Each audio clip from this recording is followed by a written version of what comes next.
हरियाणा में बीजेपी और जेजेपी का गठबंधन टूट गया है। सूत्रों की माने तो दुष्यंत चौटाला की तरफ से 2 सीटें मांगी जा रही थी, जबकि बीजेपी आला नेतृत्व 1 सीट देने की बात मानने को तैयार था, लेकिन दुष्यंत 2 सीटों पर अड़े हुए थे। वहीं बीजेपी प्रदेश नेतृत्व 10 सीटों पर लड़ना चाहती थी, क्योंकि सभी सीटों पर उसके सांसद हैं। वहीं सूत्रों ने यह भी दावा किया है कि दुष्यंत चौटाला की पार्टी 1 सीट हरियाणा में भी चाह रही थी।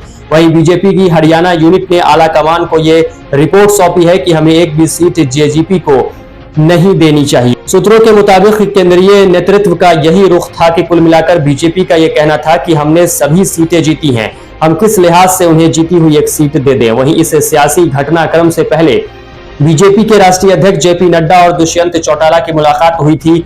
आज के घटना की स्क्रिप्ट कल ही लिखी जा चुकी थी। सूत्रों की माने तो बीजेपी के साथ रहने से दुष्यंत चौटाला को भी नुकसान हो रहा था। खासकर किसानों के आंदोलन के चलते पार्टी अपना नुकसान होता देख रही थी। दुष्यंत चौटाला को किसान और जाटों की नाराजगी झेलनी पड़ रही थी। जितना अरसा वो सरकार के साथ रहते, पार्टी को उतना नुकसान होता रहता। सूत्रों के मुताबिक हरियाणा में जो कुछ हुआ उसमें ऐसा कुछ नहीं है कि चौटाला के पैर के नीचे से चादर खिंच गई हो या उनको अचानक सरकार से बाहर कर दिया गया हो।